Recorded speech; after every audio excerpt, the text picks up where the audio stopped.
शेतकरी मित्रांनो, घाईचे निर्णय महाग पडतात. शेतीत एक चूक सगळ्यात जास्त महाग पडते आणि ती म्हणजे घाई. नमस्कार शेतकरी मित्रांनो, ॲग्रोनॉमिक फर्टिलायझर्स कंपनीमध्ये आपलं सहर्ष स्वागत. शेतकरी घाई का करतो? कारण भीती.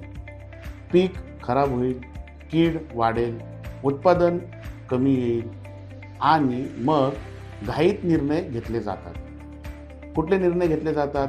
कोणतेही औषध पटकन फवारलं जातं, योग्य वेळ न बघता काम केलं जातं, जास्त डोस टाकले जातात. परिणाम काय होतं? खर्च तर वाढतोच, कीड पूर्ण मरत नाही, पिकावर साईड इफेक्ट होतात, शेती जलत नाही. योग्य महत्त्वाची आहे. थोडं थांबा, निरीक्षण करा, 2 लोकांना विचारा आणि मग निर्णय घ्या. कारण प्रत्येक निर्णयाचा थेट परिणाम तुमच्या उत्पन्नावर होतो. घाई कमी करा, समज वाढवा, शेती तुमच्यासोबत उभी राहील 100%. नमस्कार.